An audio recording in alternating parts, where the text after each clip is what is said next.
Okay, so now we talked about why the Yale20, how we came up with the Yale20. We gave you an idea what the Yale20 is, what you're going to find in the Yale20, what topics we're going to talk about. Now I want to talk a little bit more about how we're going to talk about those topics, how we want to accomplish our goal in giving you a good framework for those core diseases in internal medicine. In the Yale20, we're going to follow a similar structure or workflow for each of the presentations. We're going to start with a 5-minute bedside assessment. We're going to go on with a section on diagnosis, section on treatment, as well as assessment and plan, and the write-up of a patient. And lastly, we're going to give you a couple of take-home points. And really doesn't matter whether this presentation is about hyponatremia, antibiotics, or leukemia, we're always going to follow a similar workflow in our presentations to give you a better orientation. All right, what are those different sections? Starting off with a 5-minute bedside assessment. Remember the first slide when I showed you the medical student? That was me during my 3rd year when I was confronted with all those questions, all those different team members having different requests. One of the hardest requests was really the resident's request, asking me to eyeball this patient and tell her how sick this patient is and whether I believe this patient needs to be moved up to the ICU. In fact, the part of triaging a patient in internal medicine is one of the trickiest and hardest things to do. And the main reason is that first, it requires a lot of knowledge about the pathophysiology of a certain disease, also about the background of the patient, what kind of host this patient is. And secondly, you really have only limited amount of time to assess this patient. So you do not have 15 minutes to take a detailed history or 15 more minutes to go through a physical exam and then maybe 20 minutes to study all the lab tests that the patient had.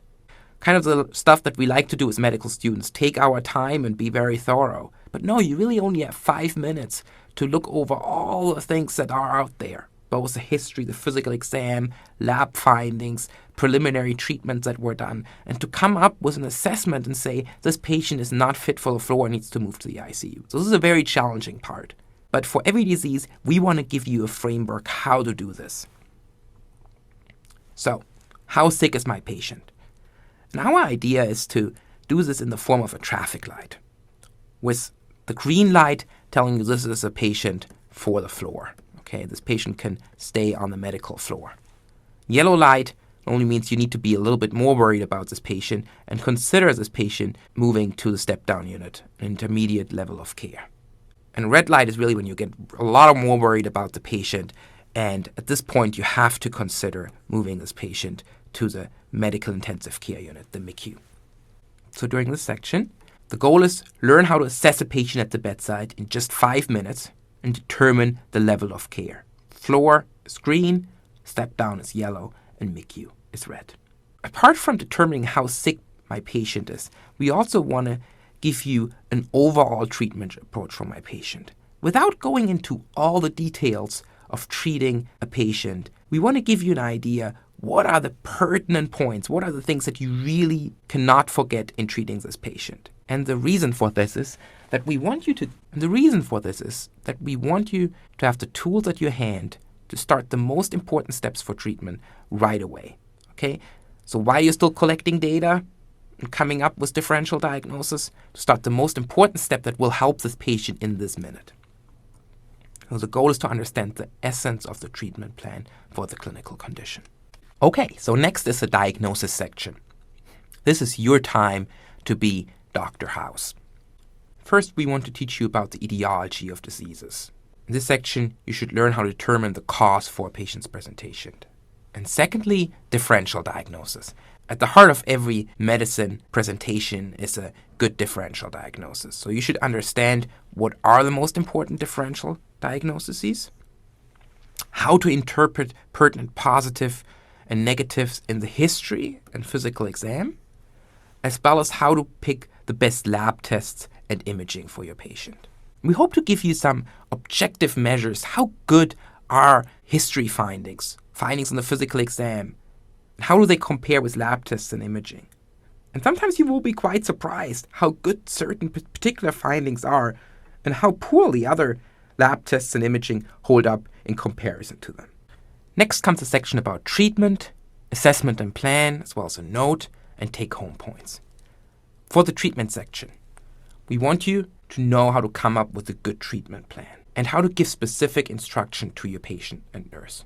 In the treatment section, we want to give you an overview of the most important steps of treatment without getting into too much detail. On the other hand, we don't want to leave out the important details that you need to give specific instructions to your patient and nurse. I remember when I was a medical student, I kind of knew what the big points were of treatment, but what I was sometimes missing was what specific dose of a medication should I use? How should I dose a diuretic in heart failure? What dose do I start with? And how do I go up, depending on how the patient does? Often the nurses come to you as a medical student, not asking for a general treatment plan because they know that part, but they ask you for specific instructions. Similar, a patient will ask you what medication they should take at home and how they should follow up. And we want to give you the general treatment plan as well as specifics for a particular presentation of a patient. Finally, the assessment and plan as well as a note. One of the most scariest moments during my third year rotation in medicine was the presentation in front of a large medical team. So you had the intern, you had the resident, the attending, the nurse, and finally, if the patient was presented at the bedside, also the patient itself. And all those team members stared at me and waited for my assessment and plan. This really feels for a lot of medical students like performing at a theater and carries quite a little bit of angst. This section is meant to take this fear of presentation away from you.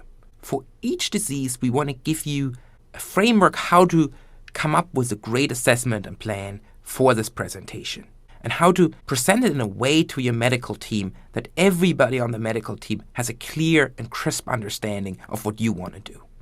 Finally, the note. A big part of medicine nowadays is documentation. And writing a succinct and precise note does not only help you to understand the patient better, but also your team members who are going to cover for you and follow your patient. So coming up with a great note is really an important part of taking care of a patient. And we hope to give you some clues for each presentation, what's the ideal way of writing this patient up. Okay? So you should learn how to come up with a thorough and well-structured assessment and plan and to write an efficient and concise note. Finally, some take-home points. The goal is to summarize most of the pertinent points from the presentation and give you some links to more resources. Okay, for each presentation, we're going to have pocket cards. And the idea behind this is that it's printable and kind of summarizes all the information that you got during the presentation. Okay, so you do not have to take a lot of notes during the presentation. Just listen to the presentation, enjoy them, and later on you will get from us a summary in the form of pocket cards that you can put in a binder and bring them to your medicine rotation in your white coat. And they kind of serve as cheat sheets when you are presented with a certain patient. And you remember there was a Yale20 presentation to it. It will only take you a minute to flip through those cards and kind of bring back to memory what you learned. Okay, so we talked about why we came up with a Yale20.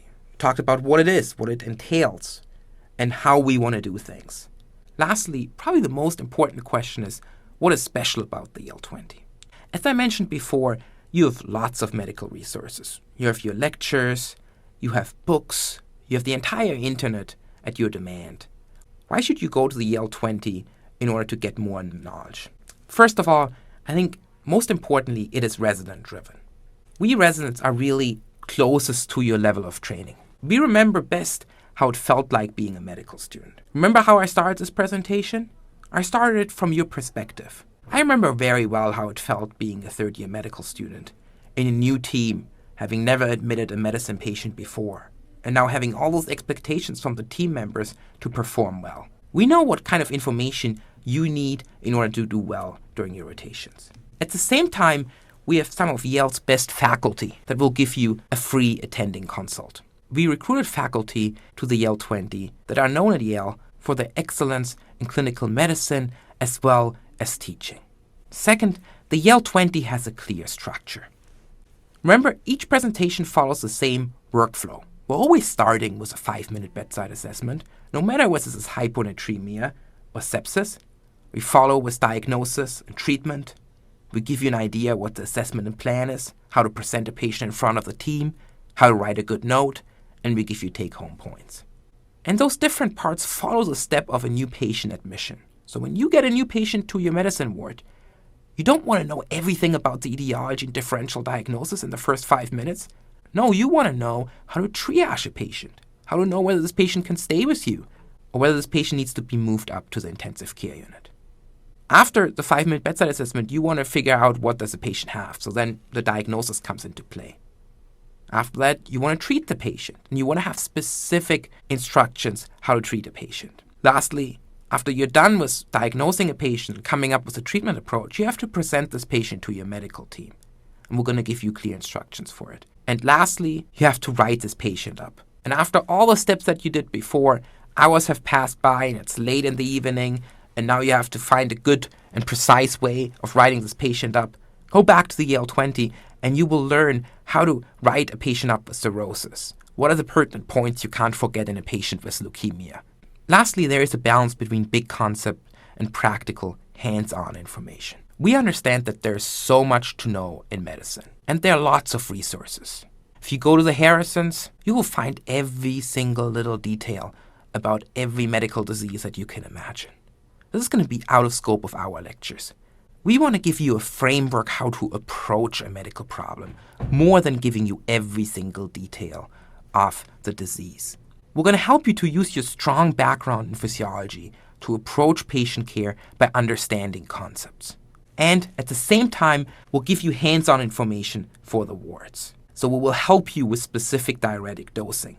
We'll help you how to manage a patient with tumor lysis syndrome, or how to take care of a patient with hepatic encephalopathy. And last but not least, we explain difficult concepts in creative and fun ways. So for example, respiratory failure with a faucet. We're going to explain shock and the central venous saturation with a FICO score. Triaging of a sick patient, as you have seen before, with a traffic light. Antibiotic coverage with a dollar note. CHF management with a radio box. Or electrolyte management with a Porsche. And apart from a fun presentation, we believe that this is the best way to make sure that the information actually sticks with you. So hopefully you're not only going to have fun doing the presentations, but you're also going to have certain concepts that will stick for you for a long time. Okay, so if hindsight is 2020, hopefully foresight is going to be the Yale 2020. Lastly, the Yale 20 is really a big team. This is me. I'm Max Stahl. I'm a second-year resident, and I came up with the Yale 20 really with my good friend and colleague Dennis Shung, who are the two main editors for the Yale 20. We also have Benute and Sam, 2 third years in the program as associate editors. We have great faculty editors. Dr. Dana Dunn, very well known to you guys. She's a clerkship director for your medicine clerkships. Mark Siegel is a professor in the pulmonary and critical care department and the program director for internal medicine. And Dr. Connors and Dr. Lee are fantastic teachers, beloved by all of our residents for their great teaching skills. Dr. Connors also in the pulmonary critical care department and Dr. Lee in the hematology department. And then we have all the residents here and faculty. And they're really at the core of the Yale 20 because they bring their energy and their enthusiasm to this lecture series. And lastly, here's Lei Wang, who is in the Learning Center and is a multimedia expert and gave us all the support to come up with these videos. So we thank him a lot for all the time that he spent with us. Lastly, if you have any questions about the Yale 20, or if you feel after watching this introduction that you want to join the Yale 20 team and want to make this lecture series better, please feel free to contact me or Dennis at any time. We're happy to answer all questions. Well, thanks a lot for tuning in, and we hope you have a lot of fun with the Yale 20.